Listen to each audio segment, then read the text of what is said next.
आमच्या दादागिरी केली, आम्ही आत्महत्या करेन, आमचं घर जाते, हे दादागिरी केलेलं आहे. मी आज टीव्हीवर सांगतो, लाईव्ह सांगतो.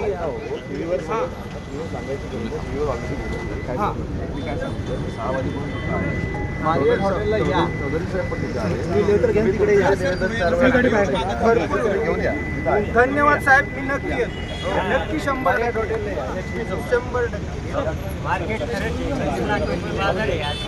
चाकण एमआयडीसीच्या पाहणी दौऱ्यावर आलेले उद्योगमंत्री उदय सामंत यांना स्थानिक शेतकऱ्यांच्या तीव्र रोषाला सामोरं जावं लागलंय.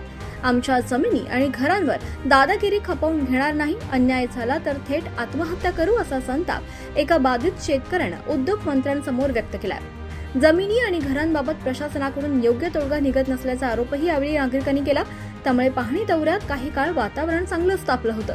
परिस्थितीचं गांभीर्य लक्षात घेत उद्योगमंत्री उदय सामंत यांनी संतप्त शेतकऱ्याची समजूत काढली. तसंच सर्व कागदपत्रांसह बैठकीला या, तुमची समस्या समजून घेऊन तोडगा काढू असं आश्वासन उद्योगमंत्र्यांनी दिलंय.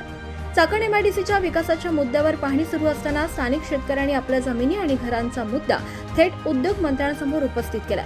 वर्षानुवर्ष या प्रश्नावर प्रशासनाकडे पाठपुरावा करून सुद्धा न्याय मिळत नसल्याचा आरोप नागरिकांनी केला. त्यामुळे संतापलेल्या एका बाधित शेतकऱ्यानं थेट आत्महत्येचा इशारा दिल्यानं उपस्थितांमध्ये खळबळ उडाली.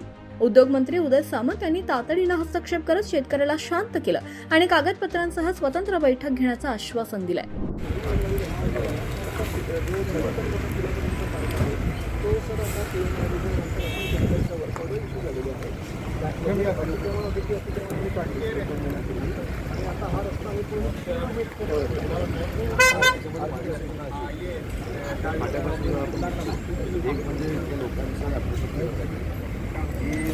बऱ्यापैकी एन्क्रोचमेंट आपोआप काढून बाजूला गेलेला आहे. सर आम्ही म्हणजे आता फक्त तुम्ही काय करा, तो रस्ता मर्यादित जो तुम्ही केलेला आहे तो 0 पासून एंडपर्यंत करू.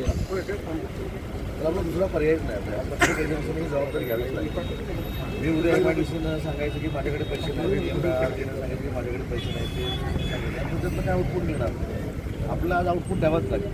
पण लोकांचा विश्वास जो आहे ना तो, म्हणजे आता मी चर्चा जी केलेली आहे त्याच्यामध्ये आम्ही एमआयडीसीवाले त्याच्या इथपर्यंत घेऊन तुम्हाला चांगला कवर. मागच्या वर्षी पैसे 27 किलोमीटरला पैसे दिल्यानंतर आमच्या लक्षात असं आलं की आता मला की जिथं रस्ता व्हायला पाहिजे तिथं आवश्यकता आहे, तिथं होतं त्याच्यामध्ये अजून काय पैसे द्यायला लागले ते आम्ही. पण आता सगळ्यात महत्त्वाचा जो पार्ट आहे तो हा आहे. त्या फाट्यापासून आता 2-2.5 किलोमीटर आता 2-2.5 किलोमीटर खड्डे आली. आज आपण काही करू त्याला कसं मार्ग काढला पाहिजे. आता फक्त वर्क एक्झिक्युशन आहे. पावसाळ्यामध्ये आपलं म्हणजे काही ठिकाणी पाईपलाईन टाकायचं कामही झालं, त्यांचं काम करते नाही म्हणत नाही. त्याच्यामध्ये काय केलं पाहिजे, कॉन्ट्रॅक्टरला सांगायला पाहिजे की उद्यापासून पाऊस आहे. पाऊस काय महाराष्ट्रात येईल बरोबर आहे. पावसाचं कारण पण आपण घेऊन चाललो आहे.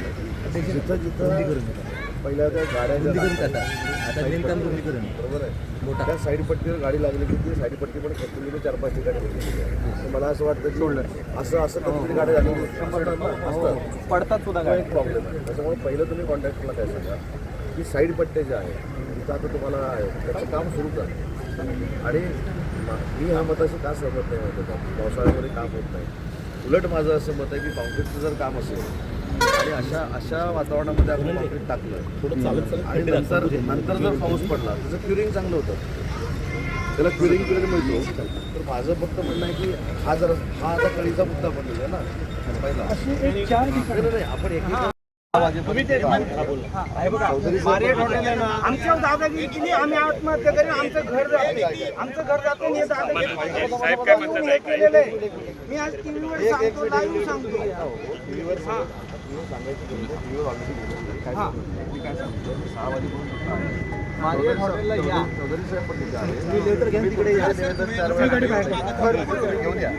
धन्यवाद साहेब, मी नक्की 100%.